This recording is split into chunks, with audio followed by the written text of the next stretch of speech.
আসসালামু আলাইকুম। আপনারা অনেকেই হয়তো জানেন ভারতের হিন্দুত্ববাদী উগ্র দল পশ্চিমবঙ্গের ক্ষমতায় এসেছে। তারা ক্ষমতায় আসার পরেই কয়েকটা উগ্র সিদ্ধান্ত নিয়েছে। এর মধ্যে একটা হচ্ছে হিন্দু গরু ব্যবসায়ীরা মুসলিমদের কাছে কোনো গরু বিক্রি করতে পারবে না।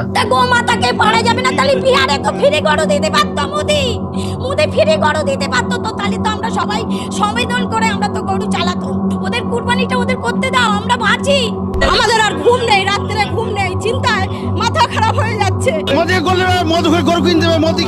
এছাড়াও মুসলিমদের বিখ্যাত মসজিদগুলোকে মন্দির বানানোর চেষ্টা করতেছে। কোনো মসজিদ থাকবে না, সব মন্দির।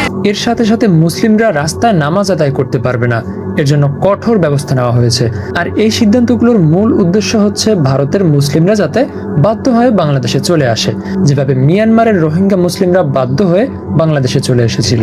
পশ্চিমবঙ্গে থাকা মুসলমানদের বাংলাদেশে অনুপ্রবেশকারী বলে আখ্যা দিয়েছেন একাধিকবার। এমনকি ভারতকে হিন্দু রাষ্ট্র করার ঘোষণাও দিয়েছিলেন তিনি। শুধু তাই নয়, কথায় কথায় মুসলিমদের জিহাদি ও মৌলবাদী বলেও আক্রমণাত্মক বক্তব্য দেন এই বিজেপি নেতা। সব হিন্দু ঘরে ধ্বজ উঠবে, একদম সেপারেট করে দাও এখানকার এই সব জিহাদি মৌলবাদীদের সাথে আমাদের হিন্দুদের। আর সব মন্দিরে মাইক টাঙাও এবং হর্ন দাও গোটা গ্রামে।